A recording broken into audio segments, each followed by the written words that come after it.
Welcome to Slice Property Made Possible. This season we meet with experts and everyday people to discuss their property journeys so you can learn from their mistakes. Head to today's episode notes to get access to our free home buyers software and to get an estimate of what you could borrow today. Welcome back to another episode of Slice Your Property podcast. Today I am joined by the wonderful Vic Harris, co-founder of The Curve. Welcome, Vic. Hi, Amy. How are you? Good. If you don't know already, The Curve is an epic platform that empowers women in their financial journeys, providing accessible education on investing and money management. And Vic, like myself, has plenty of financial and banking experience, but she's gone out on her own and is taking that knowledge into the world. So we're very lucky to have her today sharing a little bit more about her property journey. Yes. No, thank you for having me. I'm excited to be here. You're talking about your first home today. How was that Yep. process for you? Gosh, it seems like only yesterday that I did it, but it was about 8 years ago now. And I remember I had moved back from Sydney, and I had the plan to go live in the States, and that didn't go to plan. Visa issues. That's a whole podcast for another day. But anyway, so I was back in Auckland. And I was like, okay, if I'm going to be here for like the next, 5 years and start looking for a job in Auckland and kind of settle here for the next wee while, it makes sense financially to buy instead of rent. And so it was a lifestyle choice, but obviously with the financial lens. And I started going to some open homes, and it was actually the final. We just seen one open home on one day, and we as in me and my dad, because dad's very knocks on the wood as you go through the houses, make sure that they're all sturdy, that kind of thing. And pretty daunting buying one by yourself, right? You kind of want that expertness, at least that just kind of that wise word. But anyway, we were at an open home, and it was a complete and utter do up. Like, would have cost hundreds and hundreds of thousands to do it. You couldn't live in it, it was right at my price bracket, at my kind of my maximum amount that I was going to spend. And so I was a bit deflated after that. I was deflated because it was like, it was a beautiful location and a great spot, but it would just need You're a at lot the of work. top end of your budget and it's still Exactly. kind of a Yeah, and I didn't have enough money really, and so I was a bit gutted. And then there was one house 2 doors down. The real estate agent was literally leaving, and I remember my dad was like, "Oh, let's just go look at this." I was like, "Why?" It's on the exact same street, same number of bedrooms, except it's not a do up, and so it's going to be well out of my price range. Anyway, we went in and had a look. Honestly, like the quickest 5 minute walk around, because the real estate agent was like, "Come on, I got to go," and we asked what the price indication was, and it was within my budget. And I was like, weird, but not going to ask questions too much. Yeah. Like the other one was kind of like a little bit bigger land. And yeah, anyway, I was like quite surprised. I was like, okay. And it was quite a quick turnaround. I think the auction was in a couple of days, like the next week. And then, went along to the auction, bid my price. It actually didn't meet reserve. There was actually only me and one other person. They dropped away pretty quickly, and then it didn't reach reserve. So we went into negotiations. We didn't get to the price, that we both agreed. So it was kind of, I thought, done and dusted and would never hear from them again. They put it back on the market. It didn't actually, sorry, I think they were about to put it back on the market. Anyway, they called me up one day and they were like, "Hey, we're ready to renegotiate." And then we landed a price. And So the range was in range at the beginning though, but then like when they went to auction, were they wanting more than that? Or I think that the real estate agents, they always kind of give you a bit of they undersell it, yeah. Yeah. And then we got to the auction, and it was my first. I've never been to an auction, and How scary are they? they're so scary. And I can see why people bid above what they can afford, because and it's a great sales tactic, right? Like you get so caught up in the hype. You're like, oh, just an extra thousand. And then, we were just it's built to make you spend, essentially. definitely. And you've got the real estate agent in your ear being like, oh, can you just, you're nearly there. And like, anyway, they called back and ended up ended up purchasing the property. I think I personally had no house to sell, and that was quite a swing factor. I was like, Right. "Look, I can close this in a month. I've got pre-approval.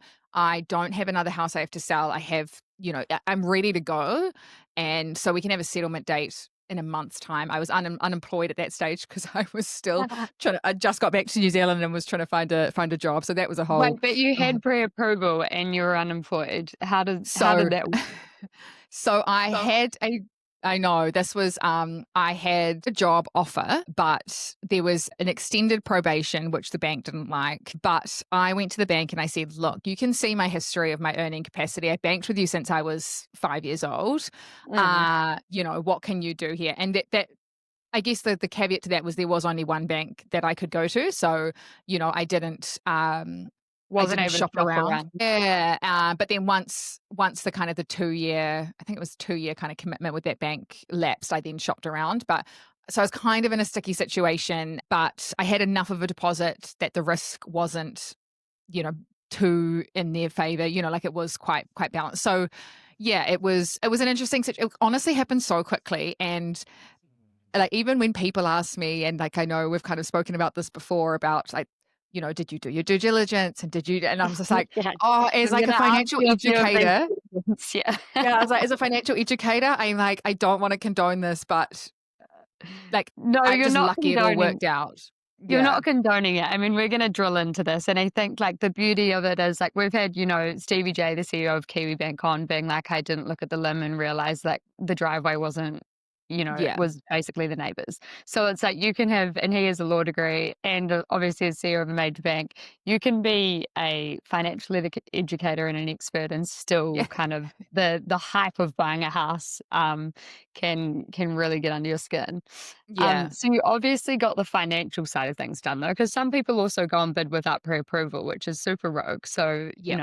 that's one thing that we got under the belt. But yeah, if you did go back, I guess, in time in terms of those like practical checks and due diligence, what did you do and what didn't you do, Vic? I got a building report. It was a friend who kinda did me a favor kinda thing, so it wasn't like, A thorough, kind of yeah. a thorough report, yeah. And the other DD I did get all the limb report and everything. I got a lawyer, it was, a family lawyer that my parents knew, 'cause I honestly didn't even know where to start. Like, I think that's quite the scary thing is like, okay, what is the step-by-step process? Because even knowing that you have to get pre-approval before you go to an auction, like if you're not if you're not educated about that, you would how are you supposed to know? It was kind of I yeah, I didn't even know that once you go to auction, if it doesn't reach reserve, then you go into negotiations. Like you're And you kind don't of get to learning. take it back either. Like, there's some cases where people have gone and bid and then they haven't had the finance and they've had to pay the deposit. So they've lost like hundreds of thousands Yeah, of dollars because they've just gone and bid at auction and been like, "Oh, this will be fine." yeah. And I just remember learning on the fly, and I remember I had like a 3-week turnaround to get all the paperwork, the mortgage, Mm. the lawyers and everything signed off. And I just remember asking so many questions. I remember the lawyer would write me an email being like, "Hey, can you give me this?" And I was like, I need you to break it down. What are those? I have no idea. Like even a limb report, you're like, okay, what is that? And then they'd be like, okay, where's your insurance? And I'd be like, okay. At the bank was like, do you have insurance? And I was like, well, no, I don't have the house yet. Like all those things you're just kind Yeah. of, you're like, hang on, well, I didn't realize I had to get insurance before I got the mortgage Yeah. approved. And And it's not that so you have to get insurance, but it's just that if it's not insurable and then you buy the house, like the bank can't secure the mortgage against a house that's not insurable. So it yeah, becomes this, and we had actually someone on the podcast recently as well who, yeah, their house wasn't insurable. So you can yeah. become, you can have some real issues, especially like kind of where things are going with flood risk and that sort of thing. Totally, and it's so chicken and eggy, right? Like, I remember being like, "Okay, well, at what point do I contact my KiwiSaver provider to get my KiwiSaver?" Like, there's so many steps in the process, and, Mm. like, one you have to do before the other, and the other you do before that, yeah, it was just like it was honestly the steepest learning curve. Yeah. Super Um, overwhelming. Super yeah. overwhelming. Yeah. And so for the building report though, let's go back to that. So you didn't Mhm. get a proper building report. You had like a friend who's a builder kind of go around. Did he actually give you a report or did he just kind of give you a view on the property? He gave me a view on the property, yeah, and he was Yeah. like, I'd actually had a few building reports before that, and I just was kind of Okay, so you like, got good spending on that? yeah, I did. I was like, "Is this another house that I'm not gonna get?" And I'm just forked out a couple of hundred, I can't remember how much it Yeah. was, but, like but All that's well not the and way to good think about until it. there's like it's a leaky home and you've got to spend 400K on repairing it because you Yeah. didn't spend 600 bucks on a building report. Exactly, and I think I was lucky, like, my father, I mean, he's not a builder, he's not, he doesn't practice in building or anything, but he is very, he's done a lot of, like, he renovated our entire family house, like, he's Yeah, very clued up with that stuff, practical. so he Yeah. knew the big things, like, he knew it wasn't a leaky home in terms of the year it was, built, and, like, so there was those big, I guess, those big risks were kind You'd of reduce removed. the big risks, but sort of less. Yeah. Yeah. And it was And more, I remember that's right. I got a quantity surveyor friend as well to do, yeah, to make sure that, that I owned that I was gonna own what I was actually gonna own and that they had the boundaries right and everything. And it was yeah. actually like, I think it was half a meter that the fence, was Sitting over there. onto Yeah. the neighbor's property or the other way around. Anyway, I was like, yeah, no, that's right. That I was due like an extra half a meter onto Yeah. the neighbor's property, and I was like, oh, is it worth fighting? Like you're kind Yeah, of yeah. like, Probably doesn't matter that much, but it's more just knowing, okay, well, it's not like that's probably not as bad because it's obvious if the fence yeah, is on your side. But it's like yeah, if you thought the land was yours and then they came at you for it later, that would be worse. But I mean, which is what basically happened to Steve, although he didn't. They were amicable, yeah, but and if they had, he wouldn't have been able to park his car up the driveway, which is in the middle of Ponsonby, Auckland, quite an issue. yes, yeah, Um, yeah, but yeah, I mean, essentially, it sounds like you did reduce risk. It's just that, yeah, ultimately not, you want to take a friend round who's a builder on like the first, when you're narrowing down the houses, and yeah. then spend on those houses that you truly are interested in. Yeah, and if I did it again, I would 100% do it properly. I think I was, like, in a headspace of, my life had kind of been turned upside Frantic. Yeah. down, and I just wanted some stability, some, I kind of had, like, tunnel vision on getting a house, it was like, Mm, I felt like I'd taken a step back in terms of not my career, but, like, my progression, and this was kind of the step forward, and, like, yeah. not yeah, It's like definitely not advising to do that, but, like, if I had my time again, I would definitely box tick and do it properly because it is the biggest thing I've ever bought, the biggest financial risk I've ever taken, and, you it didn't is. want to spend $600.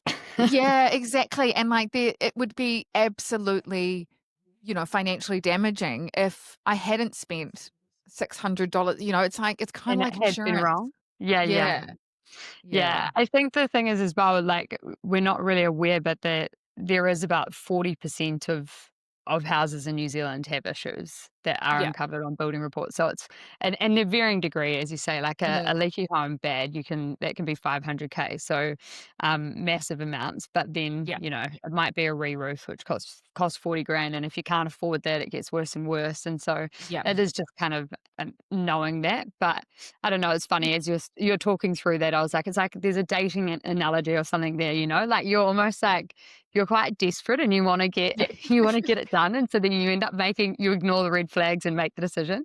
But it It's sounds like so true. it worked out in the end for you. Yeah, yeah, but it's true, right? If the reason you do a building report is so you can see, you can also negotiate. You can be like, "Hang on, it Mm. actually needs a new roof, so can we wipe, 20K off the asking price?" So it's in your favor to get that done so that you can have, I guess, the upper hand, if you wanna say it like And that, in terms of the negotiation. negotiation. Yeah. Yeah, trickier at auction, but I'd done that before Yes. myself actually, which is where, I did get that report and then I was like, all of this stuff needs work. Then you can get your builder friend or whatever to write a quote and Mm, you can go, I'm only, going to make an offer if you're not 50K off. So all of a sudden, your $600 that you spent, you can actually save 50K. You can kind of do some cool things there.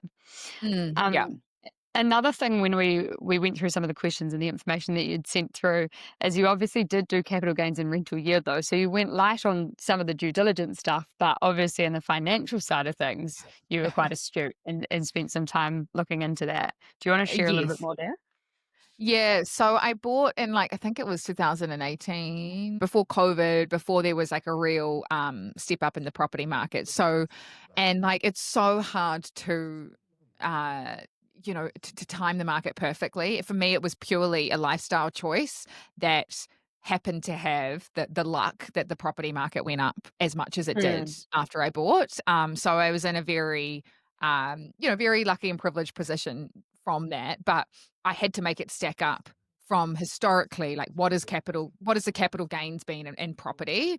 And then if I do want to rent this out, I mean, I had friends initially live with me to help reduce the mortgage, but if I do want to rent it out, in its entirety, like I have what's the now, cash flow look like? Yeah. yeah, what does the cash flow look like? And like, yeah, and yeah, I think the thing that really stung me and has probably stung a lot of people was I put those forecasts in, I modeled, I like did all the numbers on low interest rates because that's all I'd known.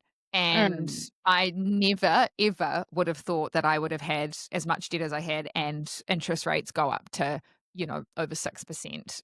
yeah. And I feel, thankful that I could afford to cover that for that period of time, but I also appreciate there's, like, people out there that has, seriously financially impacted to the point that they have to sell their house. So I think it was I guess my advice would be, you know, Model always off the worst model case model the scenario. worst case and, like and then even make it worse. Do you know what I mean? Like, Yeah.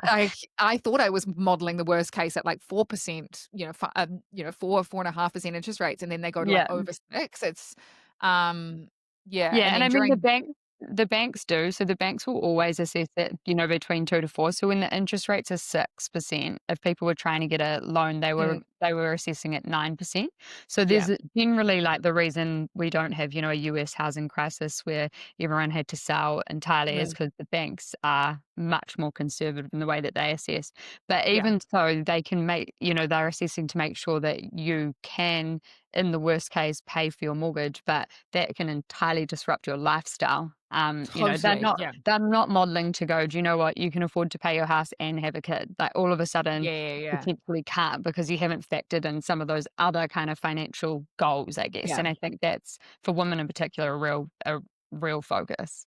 Well, I had the interest rates go up, and then I went to a startup salary from a, financial analyst salary, and so I had, like, my costs go up, my salary come down, and it was a big, shock moment, but I also wanna say, like, going to like, the banks are they're there to like, tell them about your situation changing, like, and see what they can do. Because I went to interest only, and that was a huge help.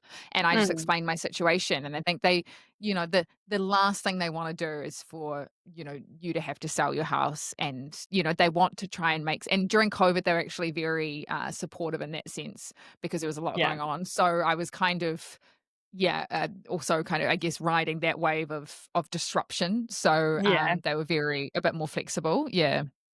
Yeah, that's really good to know. I didn't go to interest only. I wish I did. Would you share what you went from and to, like from your bank salary to your startup salary? Oh my gosh. It was over it was over 300 grand nearly a year, to 70,000. That's pretty much similar I to know. me. Brutal, isn't And it? look, like, I know, like, that's, like, not normal, and, like, I was, earning crazy amounts, and that's how I could afford the That's deposit, right, as banking well. though.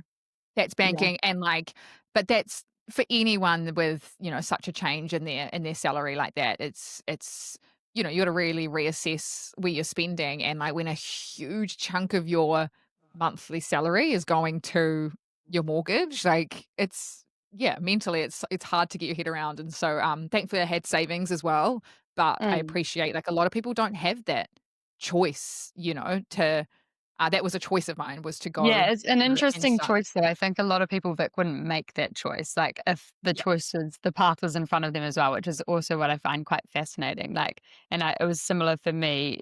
I think sometimes once you get there, you realize, oh, well, actually, like, I know I can get there, or, I've met that milestone and so I'm able to do this. But it Mhm. depends. If you have a family and dependents and like, there's different circumstances. But I admire that you were able to take that cut and still kind of pay a mortgage and everything like that.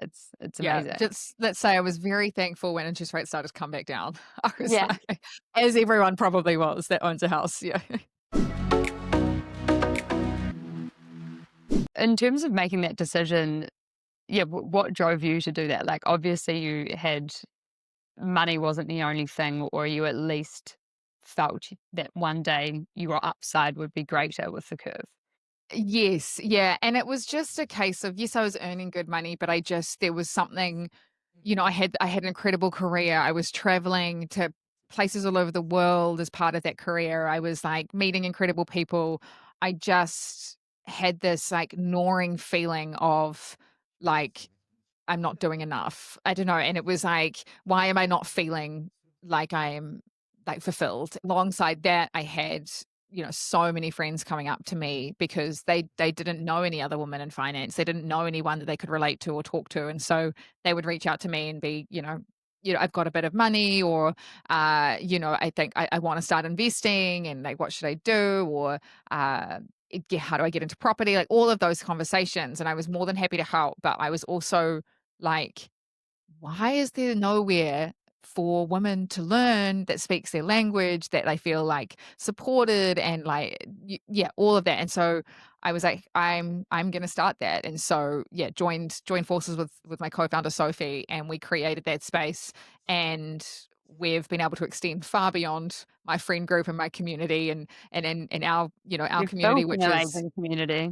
yeah, which is fantastic, and we honestly get messages all the time, and, like, I honestly get so teary when people send us pictures of them in front of the for sale sign, and it says sold, and they're like, "We're able to buy a house because of the curve," and it's just like, that is, like, so incredibly, like, Fulfilling.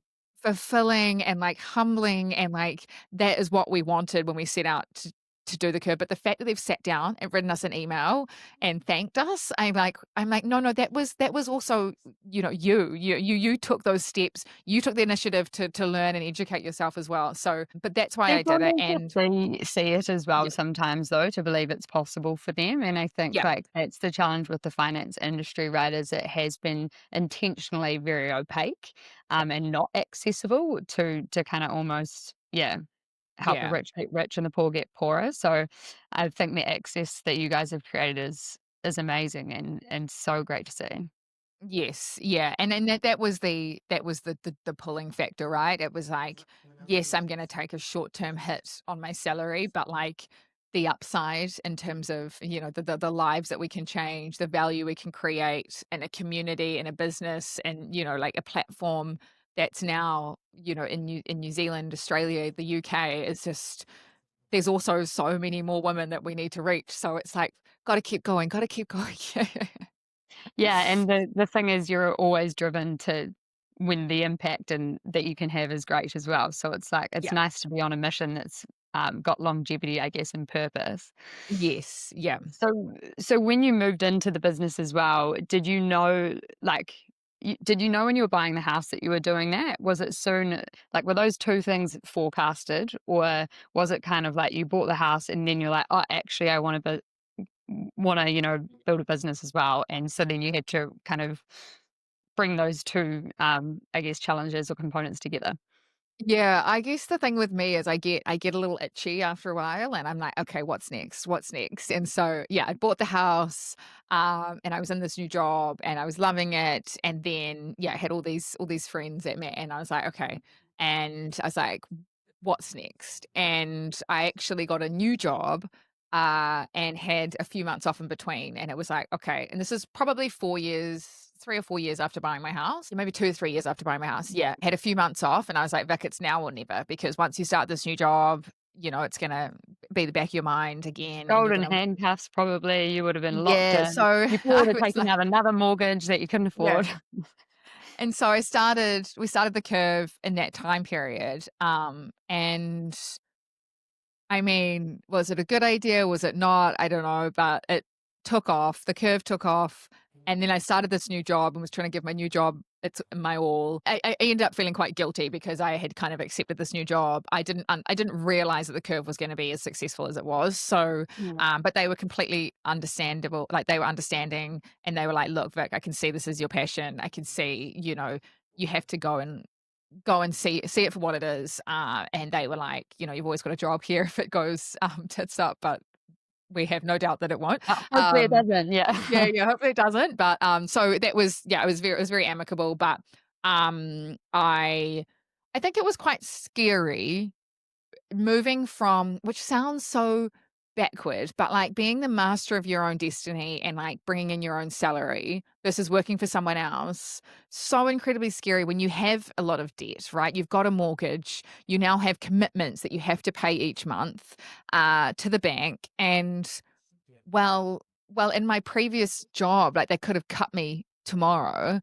It seems almost more scary when you have to dictate your income and, the kind of the harder you work and the faster you grow your business, the more that you can increase your salary or, create value.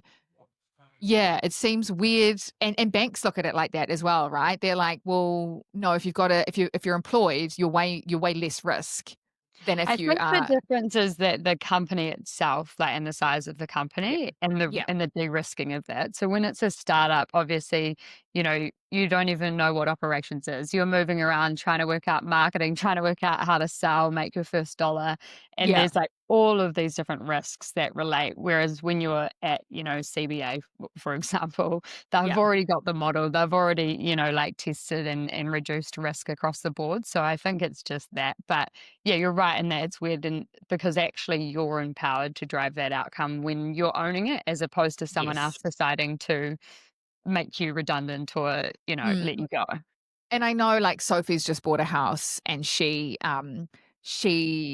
we were like, it's so backward that, you know, we would be the last people we would, you know, fire or get rid of in this business.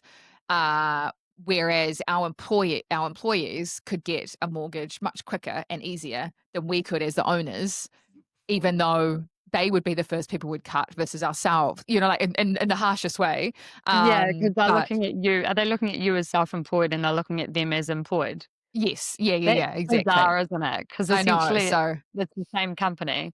yeah, yeah. So yeah, I just think there is like probably gonna be a bit of a shift to a bigger understanding of Self more people being freelance, more people being consultants, more people being self-employed, and just the systems and having to get up to speed with the fact that more people have got interesting income ways source. of sourcing income. Yeah, Yeah, totally. Because really they're always sort of looking for, it's only sort of 3 months of your bank statements when yeah, you're employed, and then it's more like, have you been self-employed for 5 years? The yeah, requirements are entirely different, but I hope you're right, Vic. I hope the banks do come round there. yeah, Um, and so, yeah, and really exciting for Sophie as well about her house purchase. It's very yeah. cool. So obviously you guys started very focused on kind of financial advice and kind of stocks and that sort of side of things at the curve. But how are you sort of moving or bringing property into your investment mission at the curve as well?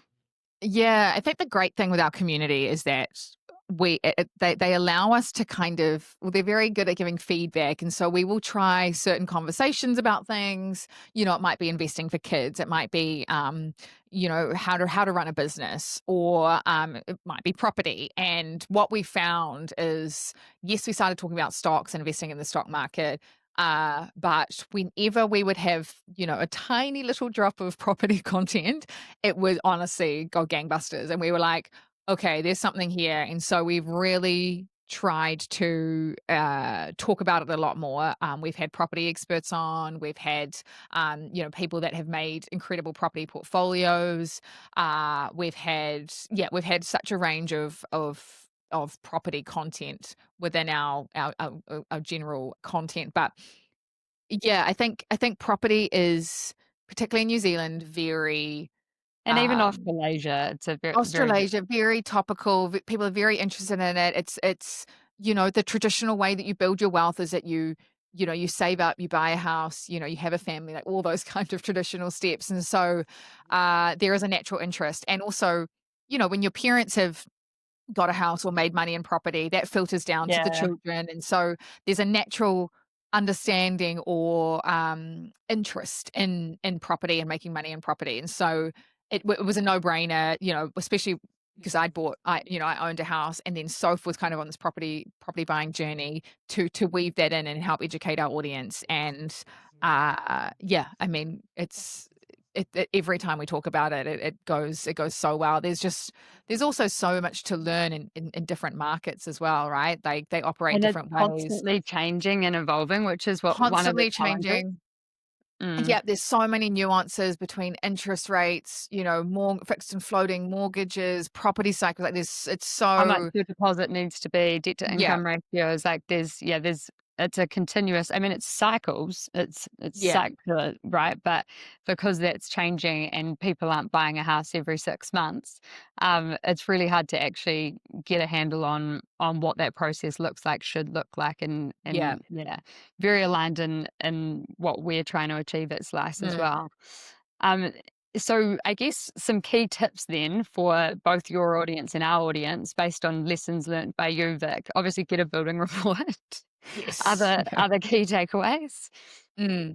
I think do your numbers, and if you're not a numbers person, get someone to help you. I don't know, use ChatGPT or something, but look at kind of the past performance of the property market, whichever market you're buying in, if it's Australia, New Zealand, and then yeah, model a worst case scenario, because even though the banks do it, it's just good to know your buffer. You might want to build an emergency fund in case, interest rates get to a certain level again, or like something like that, just like for your own peace of mind, just knowing your numbers.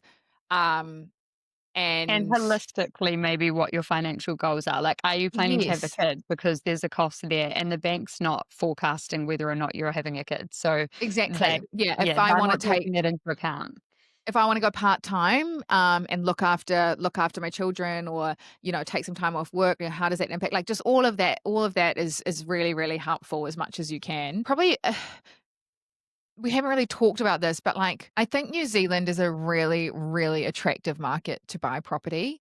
I mean, I've started to kind of look at buying a property over here in the UK, and it's just not nearly as attractive. And I think that's probably the pull of why so many people, want to invest in property. Yeah, make sure that the market that you're buying in, whether it's, a city or a regional town, look at kind of, I guess, the historic growth rates of that area, because it can actually I guess, give you that sense of a little bit of confidence that I guess there's support there in terms of growth of the kind of underlying market. I mean, yeah, I didn't get too into like, is there a new school popping up, or is there, like any of that, but just More holistically, I kind of regional though, like what do those capital gains look like in a region over time? exactly. Yeah, I think that's, because there could be regions that haven't grown in a very long time. And, so if you're choosing between two towns, maybe go for the one that has had a bit more growth, if that's, just to kind of like, I guess, set yourself up for a little bit more success, if you are buying a house. Yeah, because there's Um, the emotional stability of the house, but also it is for many mm, people, obviously, one of their biggest kind of yeah, financial, investments. yes. And last one, do not listen to anyone that says that you're buying at the top of the market, because if I honestly had so many people, I cannot tell you how many people that told me it was a bad idea to buy property, and I was buying at the top of the market, and the market went keep going up and up and up. And yes, it came down, but now it's like, it's a cycle, right? And so It's over time, right? And it's it's more over about time. you move with the market, so when you can get in, that's the right time to get in. Exactly. It was for me, it was a lifestyle choice. I'm not a property developer. I wasn't trying to time the market. I had the deposit. I could see myself being in Auckland for, the next 5 years. And so I went ahead for me, my mortgage repayments would be less than renting. So it was kind of that was the deciding factor for me. But yeah, the number of people that said it was a bad decision. Um, Mm. so yeah, It's that barbecue culture, isn't it? Around the barbecue, oh everyone's got an yeah, opinion, but it's yeah. not market timing, it's time in market. Um, 100%, yeah, and there are people that have bought, when at the peak of the market, the recent peak, which was kind of 2021, who, that property prices haven't quite got back to that level, but again, it's just timing, like, that was only kind of 4 years ago, like, there's these and it's properties. normally that 10-year cycle, so yeah, Exactly, yeah, it's the make same with sure you can investing in afford it. stocks. Yeah. Yeah, Yeah, make sure you can afford it for 10 years. So, yeah, yeah, investing in stocks then, yeah. to tie us up with that, shares or property, Vic? Can I say both? Such a cop out. You can. That is such a I cop think out, but I'll allow it. I think I think what we hear in our community is a lot of people about stressed out that they should be investing in both. And I kind of say diversify when you can. If you have Mm. only got a couple of $1,000 to invest, okay, diversify within the stock market, buy different and just companies in different industries and different sectors, like all of that. And then when you can, diversify within different assets. So within the stock market and within property. And then yeah, but don't get stressed out about, having to do it because you want to be diversified or yeah, but it is a great goal. It is a great goal to kind of try and achieve, and the stock market can really help you get there by growing your deposits. So, yeah, they're not mutually Yeah, exclusive. I they think you can can definitely. Yeah, they can Mhm. enable or you can leverage one for other, right? I mean, Yeah, it's a great way to save your deposit. KiwiSaver is stocks or KiwiSaver, yeah, superannuation. So exactly. people are doing that anyway. But I think again, time and market, it's like Mm, once you've gone through that process, you're getting the learnings and the financial understanding. And that's actually what's powerful. It's like even if it's a small amount, I suppose, that's going to yeah, stocks, is that what you'd like if you can't do both, yeah. I guess. If you can't do both, yeah, increase your contributions to your KiwiSaver so that, that starts growing that deposit, to be able to purchase your first house or, put money in the stock market. If you wanted to buy a house in, 6 years time, 5 years time, start putting money into the stock market, so that it grows, so that you have, a bigger deposit and less of a financial burden when it comes to your mortgage. So like, yeah, there's ways to kind of one utilizes, helps utilize the other, in a sense. Yeah, I like it. I think we've mostly had people that come through and they are quite strictly one or other, but I'm actually Yeah. pretty balanced. The only reason I'd probably, no, I think I like both. The only difference is I like the utilization of property. Like I like being able to live in my own home. So Yes. there's Yeah. that benefit. But And there's pluses from a and strictly minuses. investment perspective, Yeah. it's like, yeah. Yeah. And there's pluses and minuses, right? Like with property, if you did need the money straight away, you can't just press a button on a screen and get your money into your wallet or into your bank account. So yeah, I Mm. mean but then you can leverage and you can get a mortgage and you can like add value that way. And like, yeah, honestly, there's pluses and minuses in both. But they've both been incredible ways to build wealth for me personally. And yeah, I think that they can be for a lot of people. Yeah, if you do it properly. Yeah. Awesome. Yeah, well, congratulations on all your success. It's so great to hear from another female founder that's taken a risk and absolutely tanked her salary to move into something meaningful.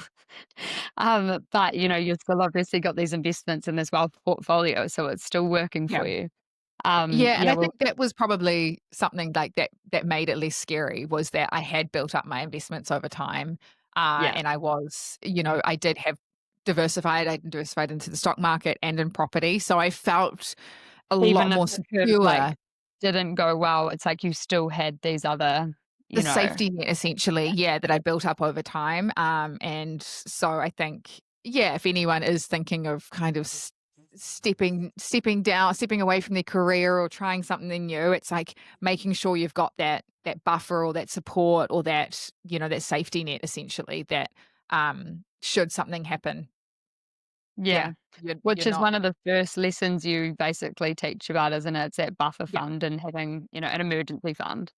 yeah, definitely.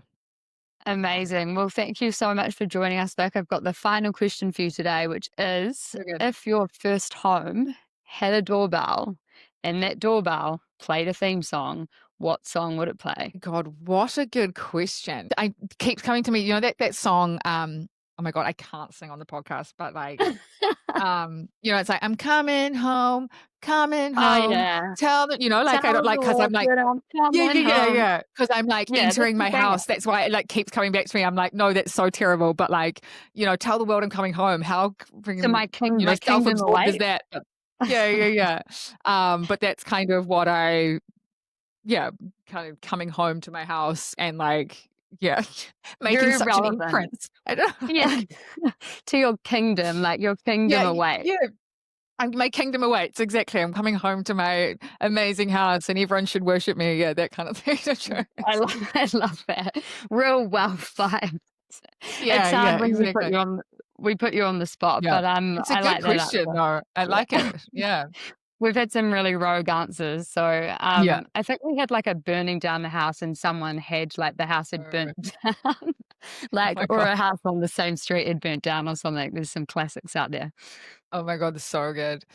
Oh, Amazing. Thank you for joining our community. Please leave a Spotify or Apple review so we can support more people into home ownership. Check out today's episode notes for your free home buyers software and to get an estimate of what you could borrow today. A quick reminder, Slice the Podcast does not provide financial advice as we are not taking your personal circumstances into consideration. However, when you join our software platform, we have a team of financial advisors ready to support you free of charge.